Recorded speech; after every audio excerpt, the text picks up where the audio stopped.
पिंपळनेर शहरात वेश बदलून चक्क भिक्षा मागणाऱ्या 6 महिलांची पोलिसांनी केली कसून चौकशी. अफवांवर विश्वास न ठेवण्याचे पिंपळनेर पोलिसांचे आवाहन. वेश बदलून भिक्षा मागण्याचा खळबळजनक प्रकार पिंपळनेर शहरामध्ये उघडकीस आला असून सदर बाब जागरूक नागरिकांच्या लक्षात आल्याने नागरिकांनी तात्काळ पिंपळनेर पोलिसांना या घटनेची माहिती दिली. त्यानंतर पोलिसांनी तपासाची चक्रे फिरवली. दरम्यान सर्व महिला बुलढाणा जिल्ह्यातील खामगाव तालुक्यातील दधम या गावातील असून नाशिककडून पिंपळनेर शहरामध्ये भिक्षा मागण्याच्या उद्देशाने वेगवेगळ्या भागात फिरत होत्या. सदर सर्व 6 महिलांनी आपला वेश बदलला व बुरखा परिधान करून भिक्षा मागितली. यासोबतच कोणत्याही प्रकारचे दिव्यांगत्व नसतानाही त्यांनी दिव्यांग असल्याचा बनाव केला. दरम्यान सदर प्रकरण पिंपळनेर पोलिसात पोहोचल्यानंतर सर्व 6 महिलांची कसून चौकशी करण्यात आली. त्यानंतर हे भिक्षुक असल्याचे निष्पन्न झाल्याने त्यांची पिंपळनेर ग्रामीण रुग्णालयामध्ये वैद्यकीय तपासणी करून सोमवारी रात्री धुळे येथील ममता वसतिगृहात पुढील कार्यवाहीसाठी रवाना करण्यात आले आहे.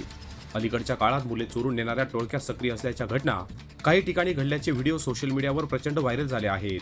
त्याच अनुषंगाने पिंपळनेर शहरात आढळलेल्या या महिलाही त्याच प्रकारच्या कारवायांना चालना देत असाव्यात असा संशय नागरिकांना बळावल्याने प्रकरण पोलीस ठाण्यापर्यंत पोहोचले. या महिला चोरी करण्याच्या उद्देशाने शहरामध्ये फिरत नसून भिक्षा मागत असल्याने नागरिकांनी कोणत्याही अफवांवर विश्वास ठेवू नये व काही संशयास्पद घटना निदर्शनास आल्यास तात्काळ पोलिसांशी संपर्क साधावा असे आवाहन पिंपळनेर पोलिसांनी केले आहे.